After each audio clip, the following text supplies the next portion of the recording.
আসসালামু আলাইকুম। আশা করি সবাই ভালো আছেন। আলহামদুলিল্লাহ, আজকে আমাদের খামারে একটি গাভী বাচ্চা দিয়েছে। এই গাভীটি আমার খামারে 3বার বাচ্চা দিল। এর আগের বারও একা একাই বাচ্চা ডেলিভারি হয়েছে, এবারও একা একাই বাচ্চা ডেলিভারি হলো। আলহামদুলিল্লাহ। যখন ডেলিভারি হয় আমরা কেউ বাড়িতে ছিলাম না, আমি ঘাস খেতেছিলাম। হঠাৎ শুনতে পাই খামারের গরুগুলো শব্দ করছে। পরে তাড়াতাড়ি ছুটে এসে দেখি বাচ্চা ডেলিভারি হয়ে ড্রেনের পাশে পড়ে আছে।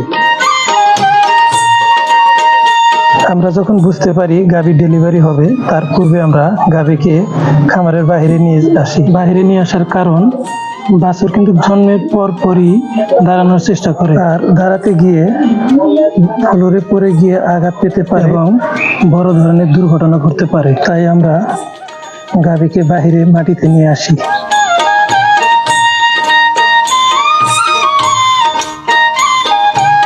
গাভী বাচ্চা দেওয়ার পরই আমরা গাভীকে পর্যাপ্ত পরিমাণ সাদা পানি অথবা সামান্য ভুসি মিশ্রিত পানি দিয়ে থাকি, কারণ এই সময় গাভী প্রচণ্ড তৃষ্ণার্ত থাকে।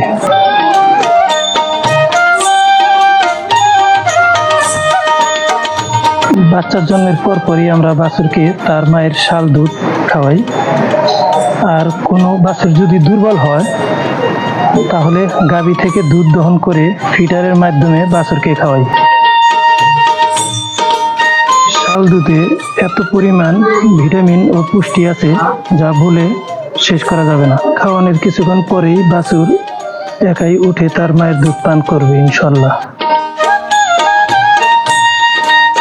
ভালো থাকবেন, সুস্থ থাকবেন, আমাদের জন্য দোয়া করবেন। আল্লাহ হাফেজ।